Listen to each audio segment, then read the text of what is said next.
നല്ല കണക്കായി പോയി. ഇത് നമ്മുടെ സ്വർണ്ണ പണയത്തിന്മേൽ പണ്ടം കടം കൊടുക്കപ്പെടും പ്രൈവറ്റ് ലിമിറ്റ്സിന്റെ. ഇനി പറഞ്ഞു വരുമ്പോ അത് നഷ്ടത്തിലാവൂ? ഇല്ല, ഇത് പറയാതെ തന്നെ നഷ്ടത്തില്ല. 31 ലക്ഷം രൂപ.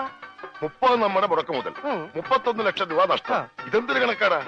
30 ലക്ഷം രൂപ നമ്മൾ കൊടുത്തത്, അത് ചോദിക്കാൻ തന്ന ചെലവ് 1 ലക്ഷം രൂപ. അതിനെന്തിനാണ് 1 ലക്ഷം രൂപ? എനിക്ക് വന്ന ഹോസ്പിറ്റൽ ചെലവ് ഉൾപ്പെടെയാ പറഞ്ഞത്. ഞാൻ ഇനി ബിസിനസ് ചെയ്യുന്നില്ല. സിക്കന്ദർ പോലും അറിയാതെയാ ഞാൻ ഈ പണി ചെയ്യുന്നത്. അത് സാരമില്ല, സിക്കന്ദറിനെ ഞങ്ങൾ അറിയിച്ചോളാം. എത്ര ലക്ഷമാ നഷ്ടം വന്നത്? 31. ആർക്ക് നഷ്ടം? ആദ്യം തന്നെ തുക്കട ബിസിനസ് ഒക്കെ നിർത്തി നല്ല സ്ട്രോങ് ഫിനാൻസ് കമ്പനി തുടങ്ങാം. ദേ അതിന്റെ മുന്നോടിയായി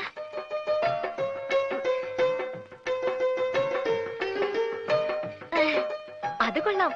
ആദ്യ ബിസിനസ് അവള് തന്നെ ഇനോഗ്രേറ്റ് ചെയ്യാമെന്ന്. കൊള്ളാം. സിക്കന്ദറിൽ നിന്നും രക്ഷപ്പെടുകയും ചെയ്യാം.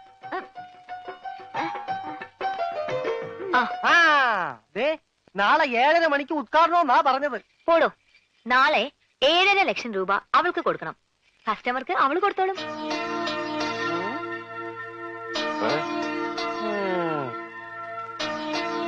മുതലും പലിശയും ഇവള് തന്നെ തിരിച്ചു തരും.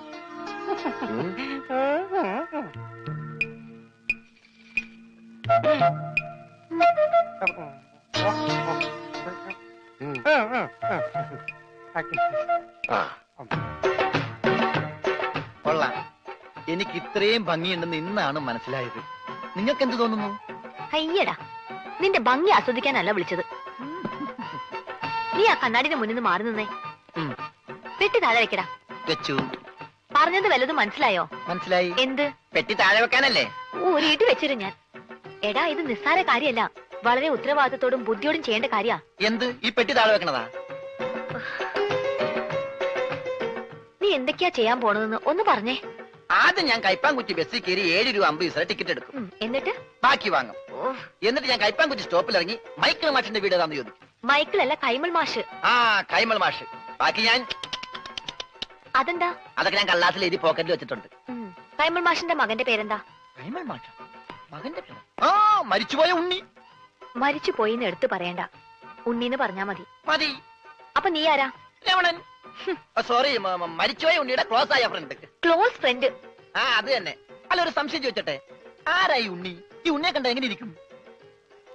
അല്ല, പോണ വഴിക്കെങ്ങാനും കണ്ടുകഴിഞ്ഞാ പിന്നെ അവിടം വരെ പോവാതെ അഡ്ജസ്റ്റ് ചെയ്തിട്ട്. ഓ, നിനക്കൊന്ന് പോവാൻ പറ്റുമോ? അല്ല, വേറൊരു സംശയം. ഞാൻ തന്നെ പോണോ? ഞാൻ തന്നെ പോവല്ലേ? ഞാൻ തന്നെ പോവാം. എടാ പെട്ടി. ഓ, ഈ പെട്ടിക്ക് ഭയങ്കര മറവിയാ. എവിടെയെങ്കിലും വെച്ച് അവിടെ ഇരിക്കും. ഞാൻ തന്നെ പോകാം. നിർത്ത്. ഇത് കൈമൾ മാഷിന്റെ വീടല്ലേ? ആ, എനിക്കെങ്ങനെ അറിയാം? എങ്കിൽ എനിക്കറിയാം. ഇത് തന്നെയായിരിക്കും കൈമൾ മാഷിന്റെ വീട്. വെറുതെ തെറ്റിക്കല്ലേ? മാറേ, സൈഡ് തന്നെ. ഒരാൾക്കുള്ളൊരു വഴി തന്നെ, പ്ലീസ്. ഹലോ, ഒന്ന് നീങ്ങിയേ. ഇത് മരിച്ചുപോയ ഉണ്ണിയുടെ വീടല്ലേ? അതെ. പൈതമായി, നിങ്ങൾ ആരായിട്ട് വരും? ഉണ്ണിയുടെ അച്ഛൻ മിസ്റ്റർ കൈമൾ മാഷ്. എന്താ കാര്യം? ഈ വീടെന്താ ഡോൾബി സിസ്റ്റമാണോ? എന്താ? ഇതാണ് കൈമൾ മാഷ് അല്ലേ? എന്താ തന്റെ ആവശ്യം? ഞാൻ യൂണിവേഴ്സൽ ആൻഡ് യൂണിവേഴ്സൽ കമ്പനിയുടെ മുതലാളി പറഞ്ഞിട്ട് വന്നാണ്. അതായത് മരിച്ചുപോയ ഉണ്ണിയുടെ പാർട്ട്ണർ. പണമാണോ പ്രശ്നം? അതെ, അത് തന്നെയാണ് പ്രശ്നം. എങ്കിൽ ഈ ആൾക്കൂട്ടത്തിന് മുമ്പിലെ താൻ കൂടെ കയറി നിന്നു. വീട് കത്തിക്കാൻ നിൽക്കുന്നവരവരല്ല. വീട് കത്തിക്കാനോ? അതെ, താൻ കൂടെ കുടിക്കോ. എന്നിട്ട് എല്ലാരും കൂടെ ചേർന്ന് ഞങ്ങളെ കൂടി ചുട്ടരിക്ക്. അതോടെ നിങ്ങളുടെ കടബാധ്യത തീരുമെങ്കിൽ ഒന്നടങ്കം തീരട്ടെ.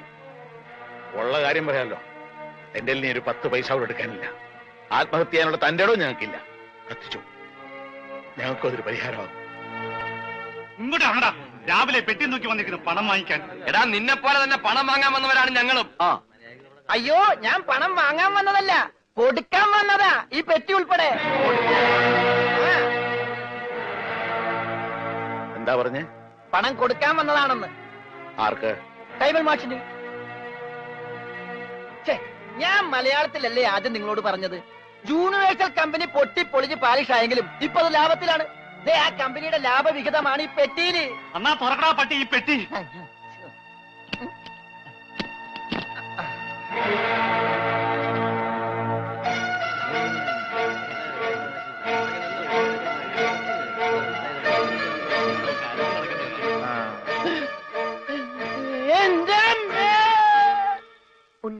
കടവും വീട്ടാനുള്ള പണം അവിടെ എത്തിക്കഴിഞ്ഞു.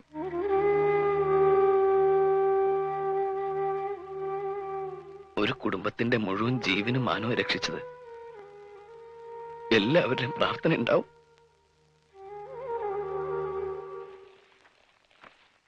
നമസ്കാരം. ഈ സദാശിവൻ കൈമളുടെ വീടല്ലേ? എന്താ? ആ സദാശിവൻ കൈമൾ ഒന്ന് കണ്ടേച്ചു പോകാന്ന് കരുതി. ആള് ഞാനാ. കണ്ടില്ലേ? കണ്ടു. എന്നാ പോയിക്കോ. ആ ഓക്കെ, താങ്ക് യു. അല്ല, ഞാനൊരു കാര്യം അറിയാൻ വന്നതല്ലേ. നീ ഏതാടാ? രമണൻ. ഏത്? ചെങ്ങമ്പുഴയുടെ രമണനോ? ചങ്ങമ്പുഴയോ? എന്റെ വീട് കോന്നിപ്പുഴ അടുത്തല്ലേ? ആ, ഞാൻ ക്ലോസ് ആയപ്പോ ഉണ്ണിയുടെ മരിച്ച ഫ്രണ്ടാ. മരിച്ച ഉണ്ണിയുടെ ക്ലോസ് ആയ ഫ്രണ്ടാ. നിനക്ക് വല്ല അസുഖമുണ്ടോ? ഞങ്ങള് ഫ്രണ്ടുക്കളാ. ആട്ടെ, നിനക്കിപ്പോ എന്താ അറിയേണ്ടത്? ആ, ഇവിടെ ഒരു പെങ്കൊച്ചുണ്ടായിരുന്നല്ലോ, ഉണ്ണിയുടെ മുറപ്പെണ്ണ്, മിസ്റ്റർ സുജാത. ആ എരണം കെട്ടവളുടെ പേര് ഇവിടെ മിണ്ടരുത്. ശരി, പേര് പറയുന്നില്ല. ആ കുട്ടി ഒന്ന് കാണാൻ പറ്റും? അവളിവിടെ ഇല്ല. അവള് ഭർത്താവിന്റെ വീട്ടിലാ. ഭർത്താവാണ് പോലും. ഭർത്താവ്.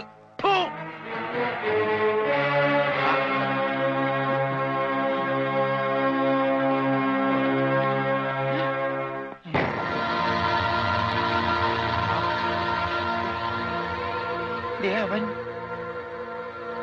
ഇവനല്ലല്ലോ അവൻ. ഇതാരാ? നീ ഉണ്ണിയുടെ ആരാന്നാ പറഞ്ഞേ? Close friend. അപ്പൊ ഇതാരാ? അതെന്നല്ലേ ഞാൻ ചോദിച്ചത്, ഇവനാരാണെന്ന്. ഇതാരാന്ന് നിനക്ക് അറിയില്ല അല്ലേ? ഇല്ല. എടാ, ഇതാടാ നിന്റെ ഫ്രണ്ട് ഉണ്ണി. ഉള്ളോ റോസ്കൾ. മേലാൽ ഈ പേരും പറഞ്ഞിവിടെ വന്നാലുണ്ടല്ലോ. ചതിയാ. കൂടെ നടന്ന് ചതിക്കരുത് ആരെയും. ഒന്നും നിങ്ങളുടെ ജീവൻ രക്ഷിച്ചവനല്ലേ ഞാൻ. എന്നോടെങ്കിലും രക്തം നിനക്ക് മിണ്ടായിരുന്നില്ലേ? പറയടാ, നിന്റെ ഊമസ്വരൊന്നും ഞാൻ കേൾക്കട്ടെ. മരിച്ച നിന്നെ ജീവിപ്പിക്കാൻ പറ്റുമെങ്കിൽ നിന്നെ കൊണ്ട് സംസാരിപ്പിക്കാൻ പറ്റുമെന്ന് ഞാൻ നോക്കട്ടെ. സംസാരിക്കടാ. എടാ, സംസാരിക്കാൻ. എന്നോട് ക്ഷമിക്കടേ രമണ.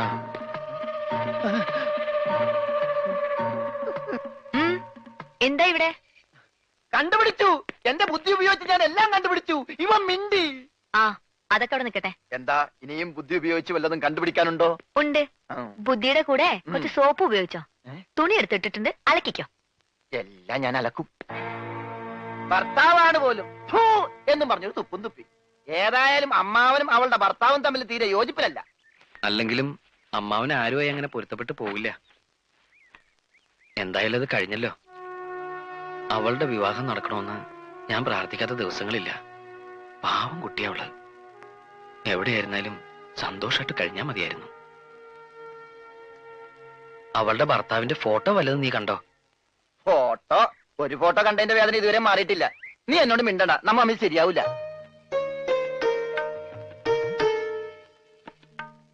ഇപ്പൊ പ്രശ്നങ്ങളൊക്കെ തീർന്നില്ലേ? നാട്ടിലേക്ക് പോയാലേ അവരൊക്കെ നേരിട്ട് കാണാലോ. ഞാൻ ജീവിച്ചിരിക്കുന്നു എന്നറിഞ്ഞ വേറെ ഒരാളെ വിവാഹം ചെയ്തത് എന്നോട് ചെയ്ത് തെറ്റായിട്ടോ ചതിയായിട്ടോ ഒക്കെ അവൾക്ക് തോന്നും. ഏതായാലും ഉടനെ ഞാൻ അങ്ങോട്ടേക്കില്ല. അപ്പൊ ഇവിടെ തന്നെ അങ്ങ് കുറ്റിയടിക്കാൻ തീരുമാനിച്ചോന്ന്? ഊവ്, സിഖ് മതവും സ്വീകരിച്ച് തൽക്കാലം ഇവിടെ തന്നെ കൂടിയാലോ എന്ന് ആലോചിക്കുക. ആഹാ, നിനക്ക് അത്രയ്ക്ക് ധൈര്യമുണ്ടോ? എങ്കിൽ ഇവളെ നിനക്ക് കെട്ടിച്ചു തരും. സത്യം പറഞ്ഞത്. ഇവൾക്ക് തന്നെ വലിയ ഇഷ്ടാ. നിനക്ക് ഇഷ്ടാണോ? അല്ല, അത് ഞാനീ ഇഷ്ടാണോ അല്ലേന്ന് പറ. ഇഷ്ടാണോ? ഇഷ്ടല്ലേ? അങ്ങനെ ഇഷ്ടക്കുറവൊന്നുമില്ല. അയ്യടാ, അപ്പൊ കുട്ടിത്തേവാങ്ങിന്റെ മനസ്സിലിരിപ്പ് ചെറുതൊന്നുമല്ല. ഞാൻ നിങ്ങൾ പറഞ്ഞൊരു തമാശക്ക് കോമഡി